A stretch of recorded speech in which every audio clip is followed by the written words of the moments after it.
எல்லாருக்குமே வணக்கம். இன்னைக்கு ரொம்ப பாரம்பரியமான, ட்ரெண்டியான, ரொம்ப ஹெல்த்தியான, நெறைய பேத்துக்கு தெரிஞ்சிருக்காத ஒரு டிஷ் தான் பார்க்க போறோம் நம்ம சேனல்ல. ஆமாங்க, டைட்டில்லேயே பார்த்துருப்பீங்க. அது பேரு பால் கஞ்சி. இதே மாதிரியான பாரம்பரிய சாப்பாடு நாங்க எங்க சேனல்ல உளுந்தஞ்சோறுன்னு ஒண்ணு போட்டிருப்போம். அதுவுமே பாருங்க. இந்த 2 டிஷ்ஷுமே வந்து எலும்பு சம்மந்தமான பிரச்சனை இருக்கிறவங்க எல்லாருமே வந்து செஞ்சு சாப்பிட்டீங்கன்னா, உங்களுக்கு சீக்கிரமான சொல்யூஷன் கிடைக்கும்.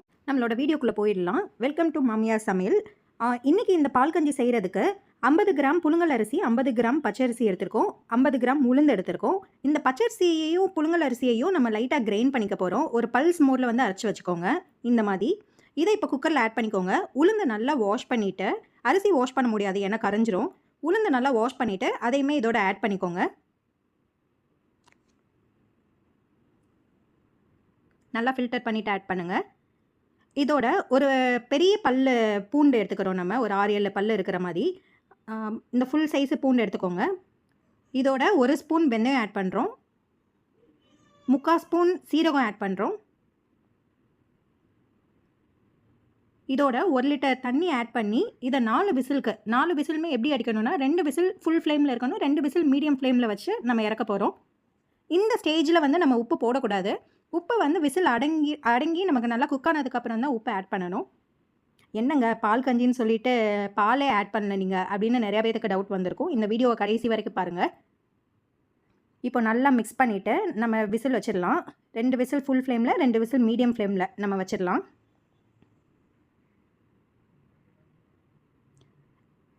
இந்த டிஷ் பார்த்தீங்கன்னா நல்லா தண்ணியாக லிக்விடாகவும் சாப்பிட்லாம். ஸோ நீங்கள் எவ்வளோ தண்ணி வேணாலும் ஆட் பண்ணிக்கலாம். மெஷர்மெண்ட்டே கிடையாது நமக்கு. நல்லா பாயில் ஆகிருக்கணும். அதுதான் நமக்கு மேட்டரிங்க.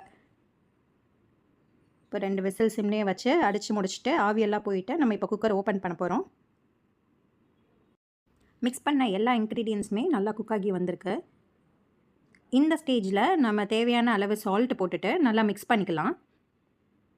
இது அடி பிடிச்சிருக்காது ஏன்னா நம்ம ஆல்ரெடி நிறையா வாட்டர் யூஸ் பண்ணுறோம்.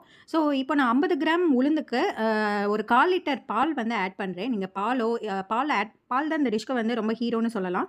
பால் ஆட் பண்ணிவிட்டு ஸ்டில் வந்து எனக்கு இன்னும் வாட்டராக வேணும் அப்படின்னு நினைக்கிறவங்க ஹாட் வாட்டர் கூட, சுடு தண்ணி கூட நீங்கள் ஆட் பண்ணிக்கலாம். இதை நல்லா கஞ்சி பதத்துக்கு வர அளவுக்கு நல்லா மிக்ஸ் பண்ணிக்கோங்க. இப்போ நம்மளோட ஆரோக்கியமான பால் கஞ்சி ரெடி ஆகிடுச்சு. இது எலும்பு சம்மந்தப்பட்டவங்க, கர்ப்பிணி பெண்கள் எல்லாத்துக்குமே வந்து ஒரு சூப்பரான ஹெல்த்தியான டிஷ்ஷாக இருக்கும். இந்த டிஷ்க்கு வந்து நீங்கள் தேங்காய் துவையல், எள்ளு துவையல்லாம் நீங்கள் வச்சு சாப்பிட்டிங்கன்னா இன்னும் சூப்பராக இருக்கும். அந்த துவையல் டீட்டெயில்ஸுமே வந்து நாங்கள் எங்களோட பேஜில் ஆட் பண்ணியிருக்கோம். செக் பண்ணி பாருங்கள். இந்த வீடியோ பிடிச்சிருந்ததுன்னா லைக் பண்ணுங்கள். இந்த டிஷ் கண்டிப்பாக நீங்கள் எல்லார் வீட்லேயுமே செஞ்சு பாருங்கள். ஹெல்த்தியாக இருக்கும். நீங்களே ஃபீல் பண்ணுவீங்க அதை. எங்கள் பேஜை சப்ஸ்கிரைப் பண்ணிக்கோங்க for more videos. Thank you for வாட்சிங்.